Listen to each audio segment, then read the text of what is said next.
Salut à tous. Une petite vidéo super rapide, je vais vous donner mes premières impressions sur Solomon Kane tout de suite.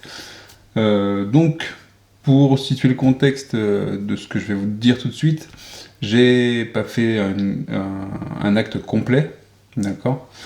Par contre, j'ai rebooté plusieurs fois l'acte que j'avais commencé, histoire d'avoir les bonnes règles, d'attendre un petit peu les différentes questions qu'on pouvait se poser sur certains points de règle, parce qu'il y en a. Et donc j'ai réussi à faire les deux types de chapitres. Donc on a les chapitres, on a les types récits et des types scènes. Donc les scènes, c'est là où il y a des figurines et où on a les plateaux. Les récits, c'est uniquement on joue avec les vertus et on a une sorte de chapitre sur lequel il faut réaliser un objectif. Donc mon avis, donc pas sur un acte complet. Mon avis au niveau du jeu, des promesses éventuellement qu'on pouvait avoir, et du ressenti. Alors, je suis obligé de découper en deux cas. Le cas du récit, par exemple. Le cas du récit, alors le récit, on va vous donner, on a un exemple de récit ici, il s'appelle Trahison. Et l'objectif, voilà, ça va être de mettre des points lumineux, de la lumière ici, sur là-dessus. Donc pour rendre la voie lumineuse. La voie est lumineuse à partir de 3 lumières sur les 5 qu'on peut mettre ici. Elle est ténébreuse en dessous. Donc là, on va se retrouver sur un gameplay complètement dénué de narration. C'est-à-dire qu'on a un chapitre où on le voit ici. Alors, je ne sais pas comment sont les autres scénarios, donc c'est pour ça que je précise, je le fais par rapport à celui que je viens de faire. On a un chapitre ici qui nous explique la scène dans laquelle on se trouve. Donc on a un enchaînement de chapitres comme un livre, ça de ce côté-là, et ils sont plutôt sympas. L'ambiance dans le texte est bonne, enfin le texte est sympa, j'aime beaucoup. On imagine très bien pouvoir faire une voix off pour expliquer, pour faire une explique partie, enfin ça marche très bien. Et puis, bam, c'est le jeu. Et là, le jeu sur le récit, sur ce type de récit en tout cas, pour l'instant, je ne sais pas comment ce sera dans les autres scénarios, et si c'est un peu plus élaboré, et bien on va jouer, donc là j'ai mes 4 vertus qui sont sur la table, on va jouer à lancer les dés, à faire une sorte de, je pourrais le comparer à Elder Sign, à du Yams, à du Yahtzee. Donc on lance des dés pour faire des combinaisons, et on va pouvoir faire des combinaisons qui sont sur des cartes comme ça, où on a une combinaison et un effet en dessous. Donc on a des cartes, à chaque fois on a 2 cartes qui sont actives par personnage, et on a 3 cartes qui sont figées, qui sont sur le plateau de la vertu. Je dis personnage, mais c'est les vertus, en fait on joue les vertus, et on va influencer Solomon Kane. Voilà, en l'occurrence Solomon Kane n'est pas représenté, parce que ce ne sont que les vertus, et on va jouer l'influence des vertus. Donc on aura donc en tout 5 actions, qui sont représentées par 3 actions fixes sur le plateau de la vertu, et 2 cartes actions, qui vont nous permettre de faire une action à base de dés. Donc vu comme ça, c'est plutôt très simpliste, très chanceux, mais il y a quand même une grosse partie qui va nous permettre de mitiger un peu la chance. La première, c'est que à chaque fois qu'on fait on lance 3 dés. Donc on a 3 dés. Donc il y a parfois des cartes qui ont besoin de 4 dés. Vous allez voir comment. Parfois 2, parfois 3. Et donc on lance 3 dés. On peut en retourner un sur la face opposée ou en relancer un. Voilà. Ça, c'est ce qu'on va faire quand on va commencer le tour d'une vertu. Et ensuite, on va affecter ces dés sur les actions qu'on veut faire. Et évidemment, parfois, les actions qui seront à disposition, surtout dans le cadre des récits, je trouve, ne sont d'aucune utilité pour le récit. Je prends par exemple qu'est-ce que je pourrais prendre ici ? Là, dans ce cadre-là, dans le cadre d'un récit, alors quoi que si, celle-là, elle l'a quand même. Mais j'ai des vertus qu'ont, à un instant donné, les 5 actions qui ne sont d'aucune utilité pour le récit en cours, ou pour le moment de jouer. Parce que les cartes utiles sont peut-être déjà dans la défausse, parce qu'elles sont dans la pioche, ou elles sont en main, on a 2 cartes en main, elles sont pas actives. Donc, je vais pas faire grand-chose avec mes dés. Heureusement, on a moyen d'aider les autres vertus, et de mettre des dés en réserve. Donc on a 2 emplacements de réserve, dans lesquels je peux mettre 2 dés, Et j'ai 2 emplacements pour chaque vertu où il y a marqué offert, ça veut dire que je vais pouvoir donner un dé à une autre vertu. Donc évidemment, le but du jeu, ça va être de dire, ok, là cette vertu-là, elle peut pas faire grand-chose, je vais donner les dés à tout le monde, je peux en donner qu'un maximum par vertu à chaque tour, mais ça me permet de les distribuer, en voyant ce que vont pouvoir faire les autres vertus, quels dés elles vont avoir besoin pour quelles actions, et prévoir le tout. Au début du round, vous allez mettre des jetons d'initiative pour dire, bah alors, on fait dans cet ordre-là. Donc il faut prévoir aussi ça, par rapport aux cartes actions qu'on aura placées, qu'est-ce qui va être le mieux pour le tour, et ainsi de suite. Donc, faut pas s'y méprendre, je trouve que la mécanique de dés, la mécanique de jeu de ces cartes actions et des vertus, et de la réserve, et de pouvoir donner les dés aux autres vertus, est super bien faite. Mais, il n'y a pas de narration. On n'a pas l'impression, en jouant nos dés, de faire spécialement des actions, d'influencer spécialement Solomon Kane. Alors si, il faudrait dire à chaque fois que le nom de la carte, on a justice, bienveillance, équilibre, et ainsi de suite. On le fait pas. On va regarder ce qu'on a comme action, comme résultat d'action, qu'est-ce qu'il faut mettre comme dés dessus, et ainsi de suite. Voir ce que font les autres vertus, pour pouvoir donner les dés. Donc en fait, on va avoir cette partie-là, où c'est marrant, parce que c'est le chapitre qui s'appelle Récit, qui serait peut-être supposé être le plus narratif, et qui se retrouve avec une mécanique de jeu qui, même si elle est super intéressante, est vraiment vide de narration et d'histoire. Je trouve. Mais encore, c'est les premiers, c'est vraiment, j'ai pris le premier acte, ou le premier scénario, qui sont en un acte, de toute façon, je pense. Alors, vous avez quand même en place des cartes, qui sont des grandes cartes comme ça, des cartes découvertes, sur lesquelles il y a de la narration. Ce qui est intéressant, c'est que ces cartes découvertes qui viennent à chaque chapitre sont contextualisées. Ça veut dire qu'en fait, vous n'allez pas vous retrouver avec des cartes découvertes qui n'ont pas de rapport avec l'histoire en cours. Elles ont un lien, et ça, c'est plutôt appréciable. C'est comme si on avait du gros fluff sur des cartes, mais lié à l'histoire qu'on est en train de vivre, et au moment qu'on fait. Donc ça, c'est quand même plutôt bien pour la contextualisation.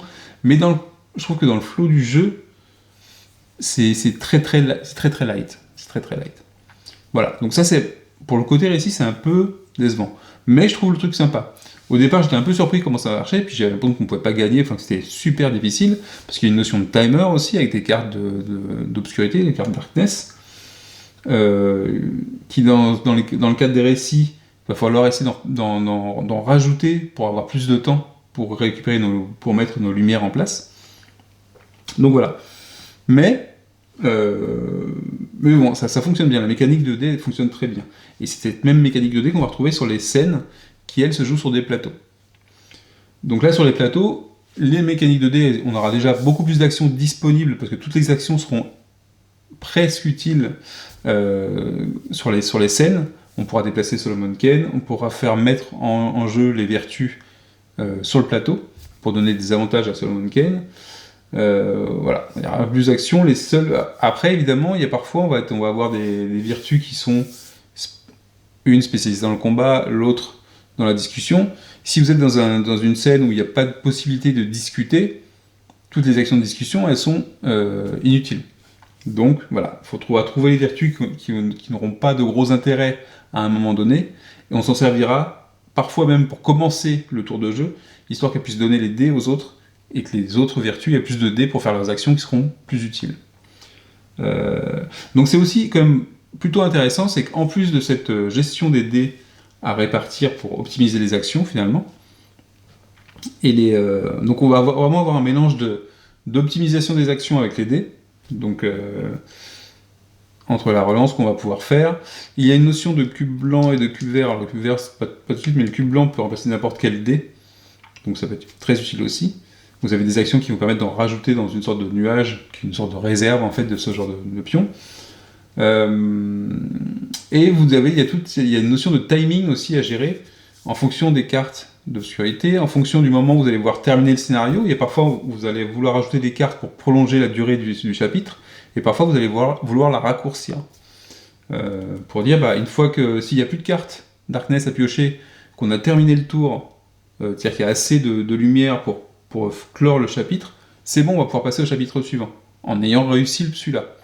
Parce que, vous voyez qu'ici, par exemple, je peux très bien arriver à mettre 3 lumières Donc c'est des petits jetons de lumière comme ça.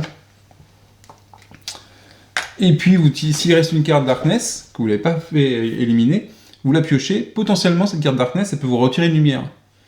Et s'il n'y a plus de carte Darkness à la fin, c'est la fin de timer aussi, on passe à la résolution du chapitre, et potentiellement, en ayant perdu une lumière, vous pouvez perdre le chapitre, ou du moins partir sur une voie qui est beaucoup moins bonne que ce que vous aviez prévu. Donc voilà, il y a quand même beaucoup de choses à prendre en compte, et je trouve que c'est bien ficelé, d'accord ? En ayant fait plusieurs fois la même chose, les mêmes chapitres, les mêmes récits, et ils sont à chaque fois déroulés différemment en fonction des cartes actions que j'avais et la façon dont j'ai joué, je trouve que c'est bien foutu. Alors, est-ce que... il faut voir, après, sur plusieurs récits, ce que ça donne si on n'a pas toujours la même stratégie et que c'est toujours la même stratégie qui va gagner. Le fait que les cartes d'action qu'on a à un moment donné seront jamais les mêmes en début de tour ou quoi que ce soit, ça va jouer aussi sur le fait que ça ne va pas se résoudre de la même façon. Donc la mécanique est très bonne. Je trouve que la partie récit, pour ce que j'en ai vu, il n'y a pas assez de narration, on n'a pas assez d'histoire, et on se sort un peu de l'histoire pour faire de la mécanique 2D. Et de la gestion de cartes, et ainsi de suite. Alors le côté intéressant, c'est qu'au bout d'un moment, on commence à connaître les vertus. Enfin, en tout cas, là je suis en solo, je pense qu'en multi, le ressenti peut être différent aussi. Mais en solo, on commence à connaître les vertus, on sait qui on va devoir mettre en premier, qu'est-ce qu'on va faire avec quelle vertu. C'est quand même intéressant. Le gameplay est intéressant. Sur les scènes, donc avec les figurines, on tombe sur un autre style de jeu, et finalement qui commence à... du fait que ce soit visuel, qu'on ait des plateaux de jeu, je vais vous faire voir un peu le matériel après, hein. Du coup, ça nous raccroche au personnage de Solomon Kane, parce que cette fois-ci on le visualise. On a les ombres qui sont présentées par les figurines comme ça, qui ne sont pas des choses qu'on va combattre, ce sont des choses qui vont influencer Solomon Kane, c'est-à-dire qui vont lui faire des malus sur ses tests quand il va faire des actions, qu'on va pouvoir combattre avec nos vertus en les plaçant sur le plateau aussi, en les appelant. On a des actions pour placer les vertus sur le plateau, qui vont venir, c'est-à-dire qu'on va enlever la vertu et la mettre sur le plateau, et ça rend disponible un bonus de la vertu, si jamais elle est à proximité de Solomon Kane. Donc voilà, la mécanique sur le plateau est plutôt sympa. Les tuiles sont bien, elles ont un peu gondolé au départ, elles commencent à redevenir un peu bien, je les ai un peu aplaties à un moment donné. Il faut les laisser sortir un petit moment et ça va plutôt bien. Donc le ressenti sur cet enchaînement de chapitres, de scènes de style récit, de style scène, c'est pas mal. Je trouve que c'est pas mal trouvé. Est-ce que ça me fait penser aux livres que j'ai lus, aux nouvelles que j'ai lues de Solomon Kane ? Je peux pas dire. Pour l'instant, je dirais que non.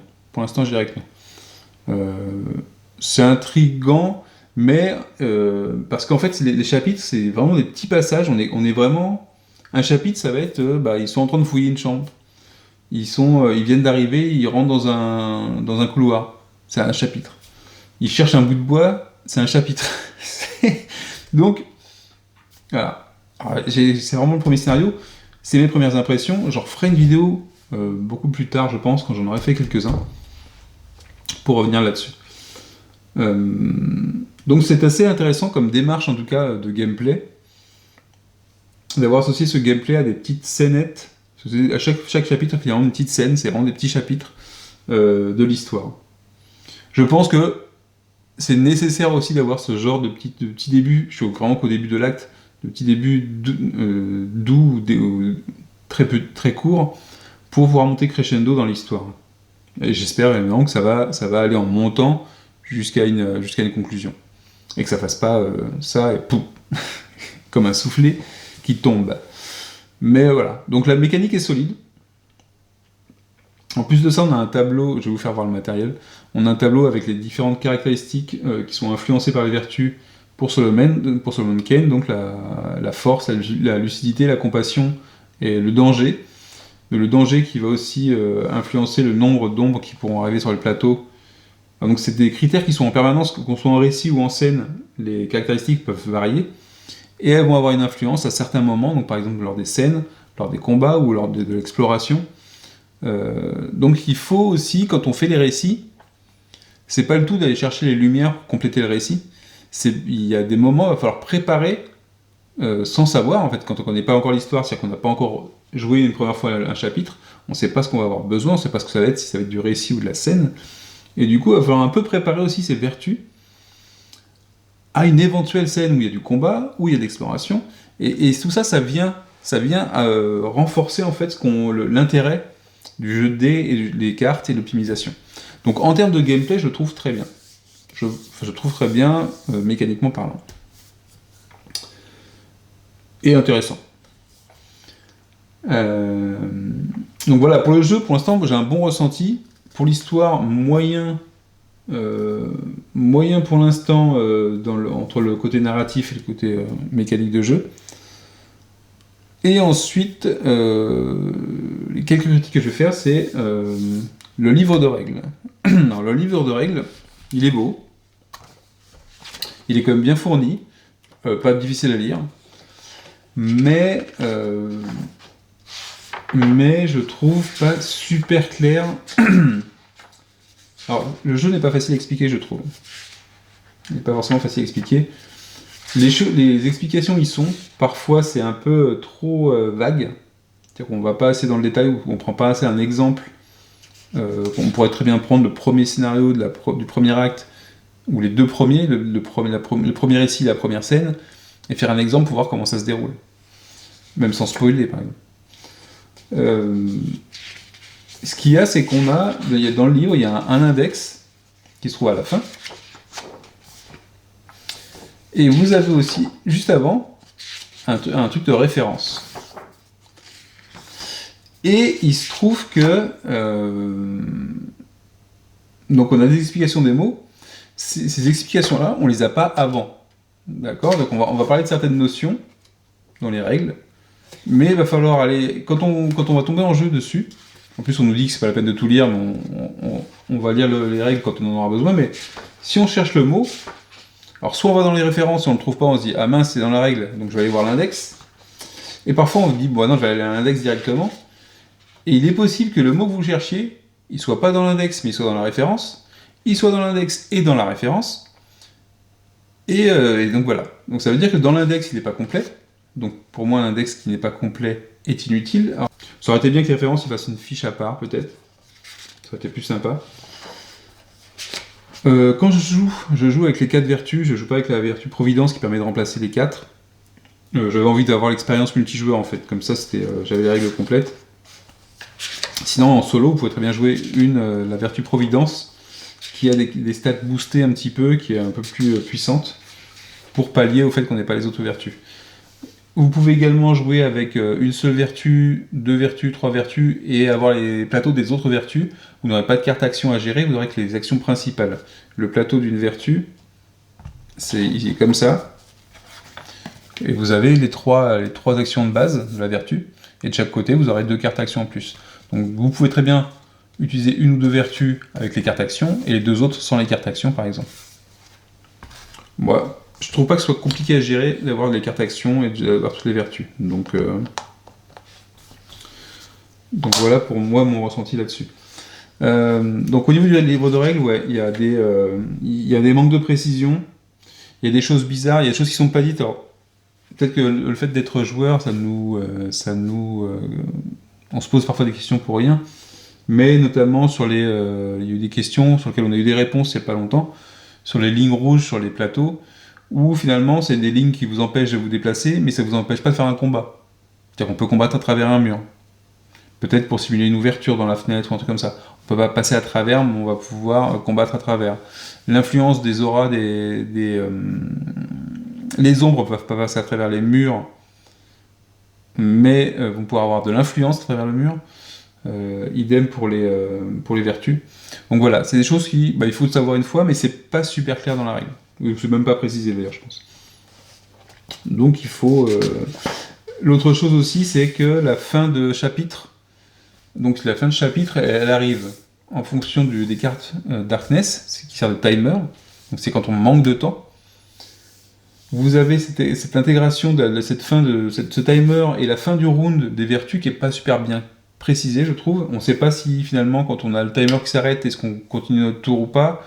Est-ce que quand on passe au chapitre suivant, est-ce qu'on doit continuer le tour des vertus Bon, apparemment non, on fait un reset du tour, donc on va redistribuer les jetons d'ordre des vertus pour le nouveau chapitre.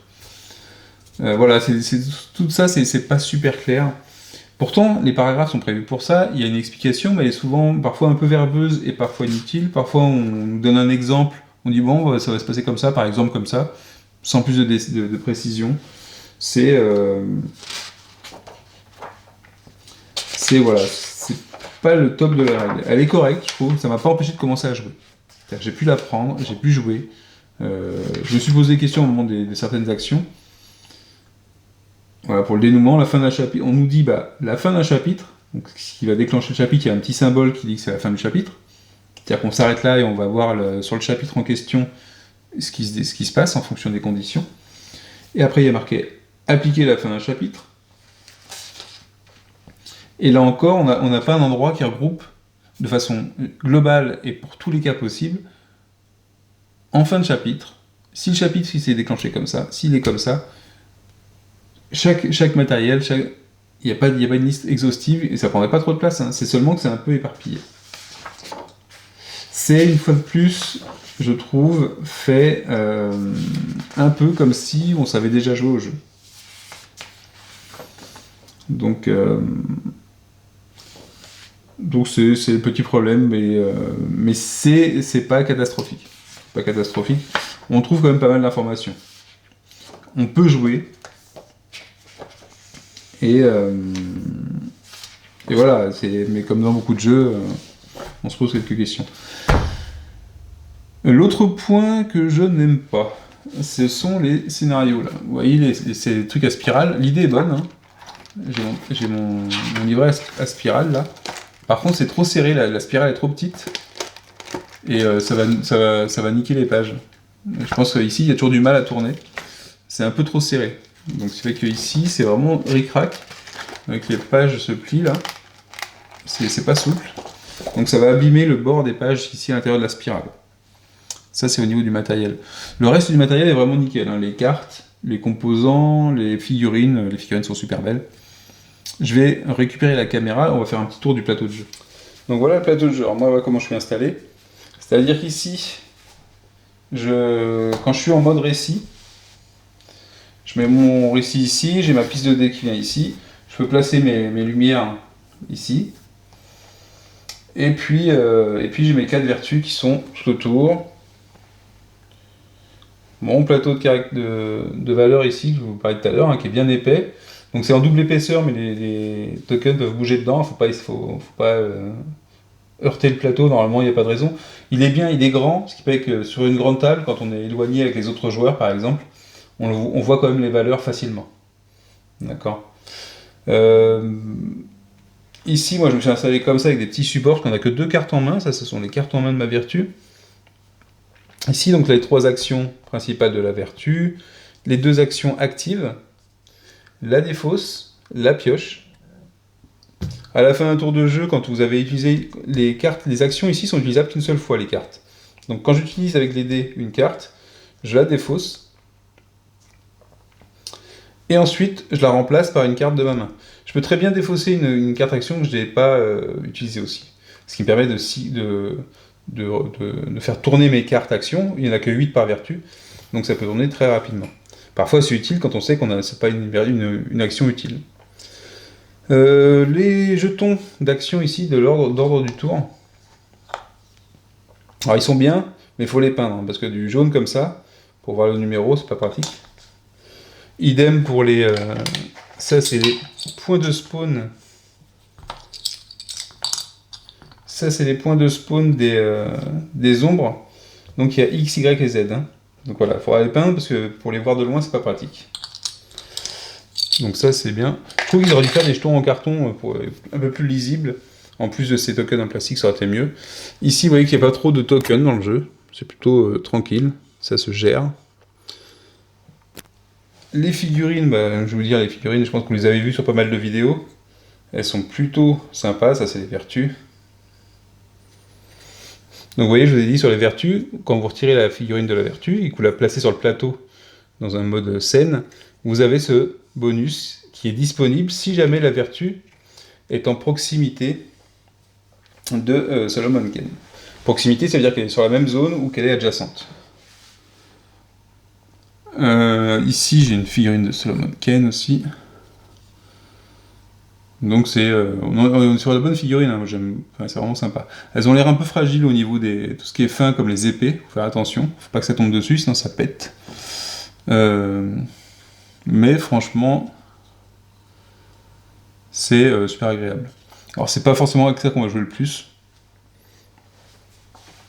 Mais bon, les dés sont très bien, donc vous avez les dés pour utiliser les actions. Ça, ce sont les cubes, on aurait pu prendre des jetons plutôt que des cubes, pour vous faire des cubes.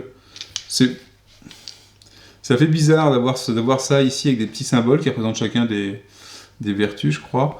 Il y a tout qui est un peu thématique, et puis là on se retrouve avec avec des cubes blancs et verts. Je sais pas, ils ont peut-être trouvé un truc un peu plus sympa que du blanc et du vert comme ça. Ça aurait été cool. Les cartes découvertes, vous avez des cartes ici, les cartes ténèbres, donc Darkness, avec la vertu qu'on a en figurine, celle-là, elle est dans la boîte. Et voilà comment ça se déroule. Alors ce qui est marrant, c'est que ces cartes-là, donc quand vous êtes en mode récit, vous faites agir que la première ligne. Donc vous voyez, ça c'est une carte par exemple qui vous fait retirer une lumière. Celle-là, elle est bien pénible, hein, quand vous avez besoin de temps et autres. Et ensuite, vous avez ici, c'est quand on est en mode scène. Bah, si jamais il y a on fait agir ici cette partie-là, c'est au cas où il y aurait à proximité de Solomon Kane des ennemis, et ici quand ils ne sont pas à proximité, donc ils sont plus éloignés. Et donc on déroule dans l'ordre, et selon ce qui fonctionne, bah, on fait l'action. D'accord ? Donc s'il y en a plusieurs qui fonctionnent, bah, on en fait plusieurs. S'il y a plusieurs ombres qui bougent, des chasseurs, ça dépend des ennemis qui sont sur le plateau. Ou des figurines qui sont sur le plateau, pas forcément que les ennemis. Ici, vous avez les péchés. Alors, les péchés, c'est des choses qu'il faut éliminer avec la lumière pour le faire sortir du jeu. Sinon, ça vous fait un effet permanent qui est plutôt négatif. Ici, par exemple, c'était les vertus ne peuvent pas utiliser ou défausser leur carte action. Donc ça, on est un peu bloqué. Donc il faut vraiment avoir la vertu qui permet de poser une lumière dessus et pouvoir l'activer. Comme ça, on la pose sur la carte comme première action et on peut à nouveau jouer normalement. Vous avez les cartes événements. Les cartes événements sont assez intéressantes. Alors donc elles ont soit un effet d'événement qu'on résout. Ici c'est une vertu retire tous les dés de sa réserve. Dommage. Lucidité -1, sauf si la figurine de tempérance se trouve sur le plateau de jeu. Et ensuite vous avez une deuxième partie. Donc ça sert pour l'événement si on doit tirer une carte événement. Et parfois on va vous demander en jeu, pour faire les tests de compétences, d'ajouter à votre montant de base modifié par des bonus ou des malus, un nombre aléatoire. Et donc le nombre aléatoire sera le chiffre qui est en bas, en fonction du type de figurine qui fait le test. Donc si c'est de la piétaille, si c'est un allié, si c'est Solomon Kane, et ben on prendra soit celui qui est à gauche, soit celui qui est au milieu, soit celui qui est à droite. Donc Solomon Kane c'est souvent celui qui est à droite, parce qu'il est en termes de héros. Donc héros et je sais plus ce que c'est l'autre terme pour les ennemis en face. Et voilà, et donc ça vous fait le tirage finalement comme un tirage de dés. Et vous avez, alors j'ai pas encore fait de combat, donc je peux pas vous parler du combat, mais il y a des cartes d'effet de combat, et ça a l'air plutôt sympa à voir, en réalité. Voilà au niveau du matériel, la façon de faire les chapitres et autres, c'est plutôt agréable, je trouve. Il y a beaucoup de matériel, hein, il y a beaucoup de livrets d'histoire, donc c'est pour ça que j'espère que les récits vont être un peu plus sympas par la suite, parce que si c'est toujours la même formule qui est de dire je fais la voie lumineuse, et donc je me fais un tour finalement où ça va être super redondant en mécanique, parce que par exemple le scénario que je fais là, les 2 premiers chapitres c'était du récit. Si jamais le 3e avait été aussi du récit, ça aurait été vraiment un peu relou. Mais il y a toujours cette tension qui est de pas faire monter le niveau de danger. Hein. Si jamais vous avez un curseur qui sort du plateau, donc par exemple la force, la lucidité ou la compassion qui passent à 0, vous perdez. Si le danger passe au-delà de 10, vous perdez aussi. Donc il faut quand même réguler un peu ces caractéristiques. Et vous voyez que chaque caractéristique vous donne des bonus ou des malus selon sa position. Donc il y a parfois, on aura besoin de faire des actions pour aller augmenter ça et améliorer nos chances. Donc voilà. Donc c'était mon premier ressenti sur Solomon Kane. Si je devais le résumer, ce serait c'est pas mal. doit faire ses preuves. C'est bien résumé. La mécanique, moi j'aime bien le fond de mécanique. La mécanique 2D, j'aime beaucoup. On est vraiment sur quelque chose qui est plus complet qu'Eldersign en termes de mécanique de placement de dés, je trouve. Le fait d'avoir la réserve et de pouvoir donner des dés aux autres, alors ça paraît tout bête, mais c'est bien trouvé. Ça nécessite, du coup, ça oblige un peu à. Vraiment, ça fait réfléchir dessus et ce qu'on doit faire et optimiser ce qu'on veut faire. Et il y a quand même pas mal de choix. Vous voyez qu'ici, pour justice, j'ai une carte ici qui me permet d'augmenter la compassion de +1 ou de +2 si justice est sur le plateau de jeu. Alors par contre, ça évidemment, en récit, je ne pourrais pas jamais faire le +2 parce qu'elle ne sera jamais sur le plateau de jeu en mode récit.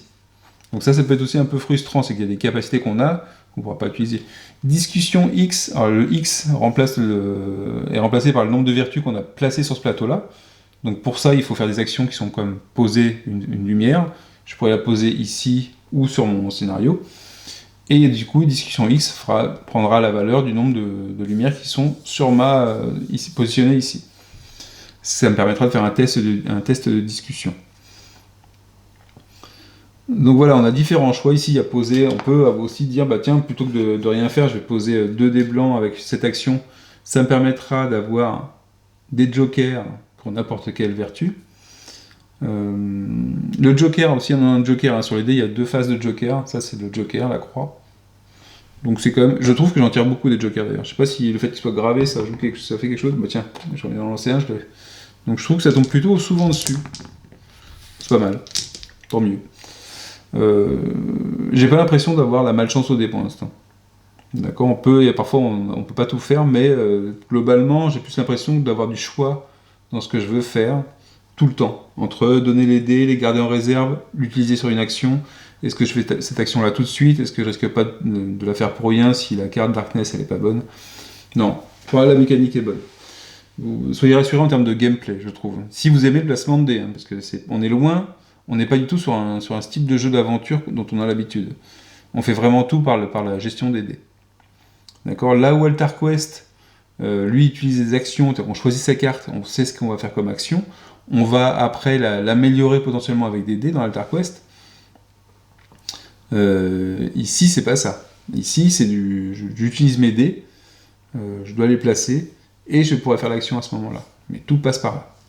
Je pense qu'il va falloir que l'histoire, par contre, d'école soit plus intéressante et que ce soit pas juste un chapitre qui introduit un puzzle de dés. Il faudra que ça soit mieux. Le coup des scènes, les plateaux sont sympas. J'en ai ici les plateaux. Un truc qui est très bien fait aussi, c'est qu'en début d'acte, donc de l'histoire, ou de la première partie de l'histoire par exemple, on vous dit quel matériel prendre. Donc vous pouvez réserver, vous mettez de côté toutes les figurines dont vous aurez besoin, toutes les tuiles, et le reste vous pouvez le ranger. C'est-à-dire qu'on n'a pas besoin d'avoir la boîte à côté de soi. Et ça c'est plutôt cool. C'est quand même bien trouvé.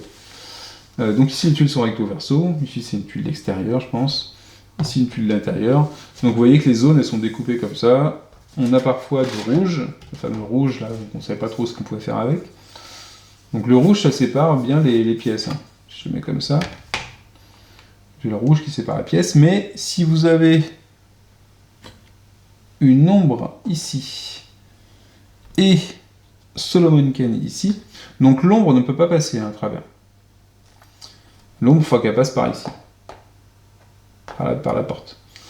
Mais par contre, elle est considérée comme étant à proximité de Solomon Kane, et donc elle lui fait un -1 sur ses tests, quel que soit le test.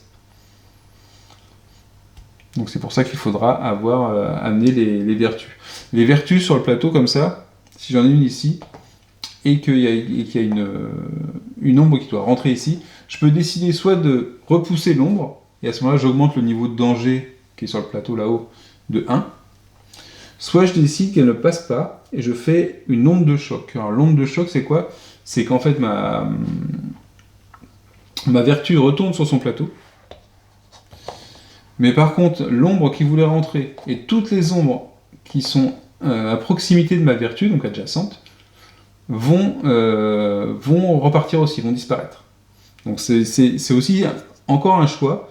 Parce que parfois vous allez dire, ok, j'ai pas envie que l'ombre elle arrive, mais est-ce que je vais faire repartir ma vertu qui me nécessite à nouveau 3D pour la faire revenir en jeu pour une seule ombre, ou est-ce que je vais attendre qu'il y ait plus d'ombres près de moi pour pouvoir toutes les dégager. Donc voilà, c'est aussi encore un choix à faire. Donc ça c'est pas mal, j'aime bien. Plus il y a de choix dans un jeu, mieux c'est, je trouve. Mais encore une fois, c'est un peu des choix mécaniques. On s'éloigne un peu du côté aventure de Solomon Kane. Donc Alors je pense que c'est une volonté du jeu, hein, parce qu'on influence Solomon Kane, on ne le dirige pas réellement. Et finalement, le jeu lui rend bien cet aspect-là, hein, puisqu'on est vraiment axé sur ce que font nos vertus, sur l'influence qu'elles vont avoir, et finalement on a moins l'impression d'être à la place de Solomon Kane. On a vraiment l'impression d'être quelque part en train de l'influencer finalement. Donc voilà, je vais m'arrêter là, finalement c'était peut-être un petit peu long comme première impression. Donc c'est pas une explication de jeu, hein, c'était vraiment mes premières impressions sur ce Solomon Kane de Mythic Games qu'on aura attendu très longtemps. C'est pas une baffe pour l'instant. Je pense que ça peut le devenir. Je pense qu'il y a vraiment moyen à ce que ça le devienne. Ça se verra sur les histoires qui vont suivre. Et sur les autres, sur les rejouabilités, sur ce qu'on pourra faire sur d'autres scénarios. Voilà, donc à suivre. Je vous dis à la prochaine. Moi je pars en week-end. Ciao, ciao.